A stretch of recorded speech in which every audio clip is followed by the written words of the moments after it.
seluruh akhir hayat hidupnya di tengah-tengah keluarganya. Ya, debu-debu yang menempel di jalan Allah akan menjadi tameng daripada asap api neraka. Setiap amal yang dilakukan oleh orang keluar di jalan Allah, maka akan dilipat gandakan oleh Allah Subhanahu wa taala 700.000 sampai sekehendaknya Allah Subhanahu wa taala. Ya, kemudian janji Allah, ya ayyuhalladzina amanu in tansurullah yansurkum wa yusabbit aqdamakum. Ya, hai orang-orang beriman, apabila kalian tolong agama Allah, pasti Allah akan menolong kalian. Ya, keluarga kita akan ditolong oleh Allah, hadirin yang mulia. Benar ya Ya, Allah. sebagaimana para nabi dan rasul, anak-anak mereka diperbaiki, kemudian istri mereka diperbaiki. Ini sudah terbukti, hadirin yang mulia. Ya, ada kisah nyata yang bagaimana Allah Subhanahu wa taala memberikan keberkahan kepada keluarga sang nabi, hadirin yang mulia. Ya, diceritakan oleh ulama kita kemarin, ya, bagaimana Allah memberikan keberkahan kepada keluarga Nabi Nuh dan Nabi Ibrahim. Ya, Nabi Nuh ini dakwanya tidak pernah meninggalkan istrinya. Dia dakwah hanya di sekitar rumahnya saja, di kaumnya saja, nggak pernah keluar kemana-mana. Sambil dia ini daripada membuat perahu, hadirin yang mulia, dilayani istrinya, dilayani sama anaknya, bisa berguru sama anak istrinya, ya. Sehingga apa, hadirin yang mulia? Ketika Nabi Nuh alaihissalam berdakwah tanpa maksimal mujahadahnya, maka apa yang terjadi? Ya, walaupun Nabi Nuh ini berdakwah sampai 900 tahun, Allah Subhanahu wa taala tidak memahamkan istrinya. Istrinya ini nggak paham-paham dengan agama. Apa yang terjadi ketika anak istrinya tidak mau mengikuti Nabi Nuh alaihissalam? Yang terjadi ketika Nabi Nuh alaihissalam diperintahkan oleh Allah naik ke kapal, hadirin yang mulia. Kemudian Allah Subhanahu wa taala menurunkan hujan yang begitu lebat. Kemudian bumi mengeluarkan airnya. Apa yang terjadi? Istrinya tetap tidak mau ikut. Dalam bahaya yang seperti itu, nggak mau ikut. Yang terjadi apa? Akhirnya ditenggelamkan oleh Allah Subhanahu wa taala. Ya. Ini apakah Nabi Nuh gagal? Tidak. Nabi Nuh sudah maksimal menarik istrinya untuk selamat dunia akhirat. Tapi istrinya nggak mau ikut, anaknya nggak mau ikut, yang gagal anak istrinya. Ya, tetapi berbeda dengan bagaimana keberkahan Nabi Ibrahim alaihissalam yang diberikan oleh Allah Subhanahu wa taala. Beliaunya ini perlu mujahadah. Ya, bagaimana membawa anak istrinya ke Mekah.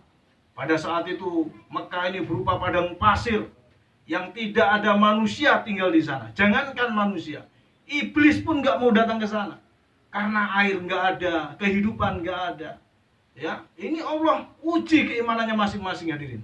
Allah perintahkan, wahai Ibrahim, bawa Hajar ke suatu negeri. Terus jalan terus. Ketika nyampe di Mekah, stop Ibrahim. Kamu tinggal. Loh, maksudnya gimana ya Allah? Ya kamu tinggal, kamu balik ke Palestina, kamu dakwahkan agama. Anak istri saya ya Allah, tinggal. Akhirnya ditinggal. Ya Allah, kalau memang ini perintah engkau, sudah, nggak ada musyawarah lagi. Langsung ditinggal sama Nabi Ibrahim. Ya, kemudian Siti Hajar ini berteriak, wahai ayah, wahai mas, wahai sayang. Gak direken sama Nabi Ibrahim. Loh, kali mentolo wong kuat, kan? Akhirnya dia sadar, apakah ini perintah Allah, wahai Ibrahim? Ini perintah Allah. Kalau perintah Allah, silakan berangkat. Ya, ini apa? Ada pelajaran besar, hadirin yang mulia. Ketika Nabi Ibrahim nikah sama Siti Hajar, kemudian pertama Siti Sarah bertahun-tahun, ya, sampai tuanya tidak punya anak. Kemudian nikah dengan Siti Hajar, lo punya anak. Setelah punya anak ini, masya Allah, senangnya minta ampun. Ditimang-timang Nabi Ismail ini, istrinya disayang-sayang, sampai Allah ini seolah-olah dinomor duakan. Akhirnya Allah nggak mau. Allah ingin dinomor satukan. Ya, di dalam hati Nabi Ibrahim dinomor satukan. Kenapa, hadirin yang mulia? Kalau Nabi Ibrahim ini mendapatkan Allah, Allah akan menolong daripada keluarga dan diri Nabi Ibrahim alaihissalam selama-lamanya. Akhirnya Allah uji Nabi Ibrahim ini, yaitu perintahkan ke Mekah, kemudian disuruh ninggal, ya kan? Habis itu apa yang terjadi? Muncul pertolongan Allah. Ketika ditinggal, Nabi Ibrahim yakin, ya Allah, anak saya, istri saya tercinta, ya Allah, ya, aku tinggalkan di Mekah tanpa ada kehidupan apapun. Aku yakin Engkau akan menolong dia, ya Allah. Akhirnya apa? muncul harapan yang luar biasa kepada Allah. Dalam perjalanan, dalam sholatnya Nabi Ibrahim selalu bermunajat kepada Allah, ya Allah, anakku ya Allah, Siti Hajar ya Allah, anakku Ismail ya Allah, istriku Siti Hajar, anakku Ismail, tolong ya Allah, tolonglah mereka, tolonglah, menangis hadirin yang mulia. Ya, menempatkan Allah di dalam hatinya hadirin yang mulia. Begitu juga Siti Hajar, seperti itu yang dulunya, Pak, tolong ambilkan susunya anak Pak, Pak, tolong belikan makanan Pak, bentar-bentar Pak, ya kan? Akhirnya ketika ditinggal Nabi Ibrahim alaihissalam, baru terasa dia. Akhirnya apa? Kemudian dia lari. Namanya wanita ini seperti itu ceritanya. Masih masih mengharapkan kepada makhluk. Dia lari-lari ke Safa Marwah. Ini harus kita tahu, Pak. Dalam proses haji kita itu, umroh kita ada Safa Marwah, kita harus meresapi bahwa kita itu tidak boleh berharap kepada makhluk. Kenapa kita harus lari-lari Safa Marwah 7 kali? Karena kita hendak napak tilas. Ketika itu Siti Hajar lari-lari Safa Marwah dalam rangka berharap kepada makhluk. Cari coba di atas sana ada manusia, nggak ada lagi, lari lagi, nggak ada lagi, lari sampai 7 kali terus capek dia. Akhirnya dia sadar bahwa ada Allah Subhanahu wa Ta'ala yang menciptakan saya, yang memelihara saya, yang memberikan rezeki kepada saya, yang memperhatikan saya. Akhirnya Siti Sarah hadirin yang mulia menyelesaikan masalah ini bukan dengan usaha dzahiriyah, tapi dengan amaliyah, yaitu meningkatkan ketakwaan. Dia sholat kemudian nangis kepada Allah, ya Allah, makanan kami habis ya Allah, kami ditinggal sama Ibrahim ya Allah untuk mendakwahkan agamamu, perhatikan kami, tolong kami ya Allah, nangis. Sampailah kemudian kalimat la ilaha illallah benar-benar masuk di dalam hati daripada Siti Hajar, sehingga dengan keyakinan yang seperti itu Allah turunkan daripada pertolongannya hadirin yang mulia. Allah kirimkan malaikat Jibril, kemudian menghunjabkan daripada satu sayapnya ke tanah, sehingga menyemburlah daripada air Zam-Zam hadirin yang mulia. Maka dikatakan oleh Allah, seandainya Nabi Ibrahim ini dulu nawar-nawar sama Siti Hajar, jangan dulu ya Allah, jangan dulu. Mungkin sampai sekarang ini kita nggak akan pernah minum nikmatnya air Zam-Zam. Apa yang terjadi? Ditolong sama Allah. Karena dia rela ditinggal Nabi Ibrahim untuk mendakwahkan agama, untuk membangun agamanya Allah. Muncul pertangan Allah, janji Allah, Allah akan tolong kehidupannya. Dimunculkan air Zam-Zam, kemudian dimunculkan daripada pohon-pohon di sana.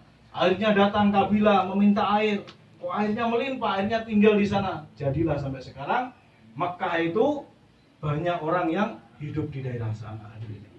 Ya, sama hadirin yang mulia, maka bagaimana kita ini rencanakan dalam agenda kehidupan kita ini. Ya, suami kita sudah mengenal daripada usaha dakwah, mari kita dukung. Kita ini kalau bisa satu pandangan, sebagaimana pandangannya burung ini. Burung ini ketika dia mau bergerak, dia sudah berpikir saya mau ke arah ke sana, sehingga dia akan mengepakkan kedua sayapnya. Ketika dua sayap ini mengepak menuju suatu arah yang sudah ditentukan, maka akan tercapai hadirin yang mulia. Tapi kalau burung ini mengepakkan hanya satu sayap, nggak akan tercapai. Satunya mau terbang, sayapnya satunya nggak terbang. Nanti gandoli ceblok malah dari pohon, ya kan? Seperti itu kalau kita ini mau menggandoli suami kita, mau sholat digandoli, mau keluar di jalan Allah digandoli, maka kita gimana? Satunya mau mengarah ke surga, satunya mau menjatuhkan ke neraka. Ya? Maka bagaimana hadirin yang mulia, kita ini satu pandangan dalam mengarungi kehidupan kita dengan suami kita hadirin yang mulia. Yaitu mengarah kemana? Waridwanu minallahi akbar dalikal fauzul adzim. Yaitu mengarah ke dalam keridhaan Allah. Ya. Maka sekarang bagaimana insya Allah kalau kita ini sebagai suami, suami ibu-ibu ini dikenalkan dengan usaha dakwah, akan tertata kehidupannya. Pagi-pagi mereka akan mencari rezeki, ya, rezeki yang halal. Kemudian pulang kerja mereka, ya paling mereka ke masjid. Setelah ke masjid ngumpul-ngumpul sama teman-teman pengajian, musyawarah. Nah, coba kalau nggak kenal dakwah, pulang kerja, akhirnya main kafe, karaoke lah gitu. Oh, ya kan? Habis itu ngumpul-ngumpul, genjreng-genjreng, mabuk-mabuk. Apa seperti itu? Ini suami kita ini alhamdulillah diberikan hidayah oleh Allah, diberikan kerja usaha atas agama, sehingga waktunya akan dihabiskan sebagaimana waktu yang ditunjukkan oleh baginda Muhammad Shallallahu Alaihi Wasallam. Maka hadirin yang mulia, bagaimana kita ini saling menjaga? Ya, ada tahapan-tahapan yang harus kita laksanakan. Yang pertama, bagaimana supaya kita ini satu pandangan di dalam rumah ini, ya bareng-bareng kita taklim, ya kan? Ada fadilah amal, muntalah hadis kita tentukan, misalkan, dek, pokoknya habis isya kamu jangan tidur dulu ya sayang ya, sambil dibeleh-beleh, gitu kan? Kemudian di sini nanti setelah isya nih, oh iya mas, kemudian disiapkan juga ininya persiapannya sama istri, habis isya taklim bareng-bareng, ya nggak usah lama-lama, 1 jam aja minimal, ya 1 jam tiduran juga. taklim. Kemudian ya kalau nggak mampu ya semampunya, ya kan? 1-2 hadis. Kemudian apalagi, nah setiap sebulan 1 minggu sekali ini kita ada yang namanya musyawarah halakoh di tempatnya Ustaz Toha, Pak Yai Toha di Ketapang. Tiap malam malam Kamis ya. Malam Kamis. Nah, jadi setiap malam Kamis Rabu sore itu sampaikan mas, waktunya musyawarah di sana. Musyawarah apa?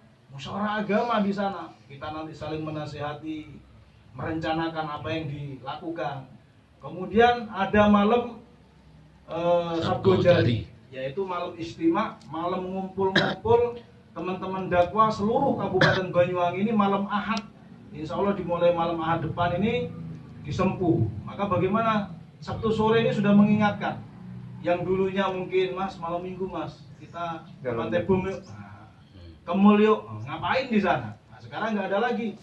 Nah, sudah sama-sama mengerti mas, malam minggu silakan sampai ke markas, ditunggu itu teman-teman sama teman-teman di musola Al-Falah sana pergi, kasih tasnya ya kan, kasih sangoni 5.000 ya kan, kemudian udah suruh pergi, sudah tutup pintunya, dikunci sudah, nggak boleh pulang ya kan. Karena apa? Kalau pulang ibu-ibu yang rugi.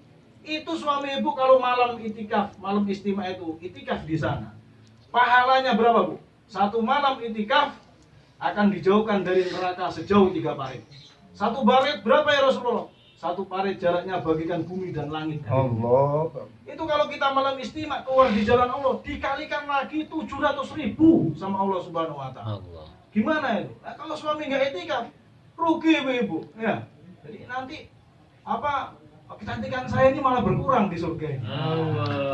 Sampai mas pengen saya servis di surga nanti, itikaf sampai.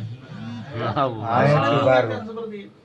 Ya, malam minggu, kemudian keluar 3 hari dalam 1 bulan. Jadi Allah Subhanahu Wa Taala telah memberikan kita waktu 30 hari. Allah hanya minta 3 hari saja yang dikorbankan dalam rangka apa? Dalam rangka islah diri, yaitu bagaimana dalam 3 hari itu kita melatih keimanan kita, menghidupkan sunnah-sunnah Nabi sehingga kita bisa membawa dalam kehidupan sehari-hari. Insyaallah nggih. Jadi insyaallah. Aran-aran kerja sudah jelas, maka bagaimana nanti mohon tuan rumah disiapkan pulpen sama kertas. Ibu-ibu menulis kapan kesiapannya, bapak-bapaknya untuk negeri jauh, untuk IPB, kemudian 4 bulan jalan kaki. Kita nanti dari Halako Ketapang direncanakan nanti 40 hari Desember nanti diharapkan semua teman-teman terutama sang istri meridhoi suaminya keluar. Kemudian ada program nanti sebelum itu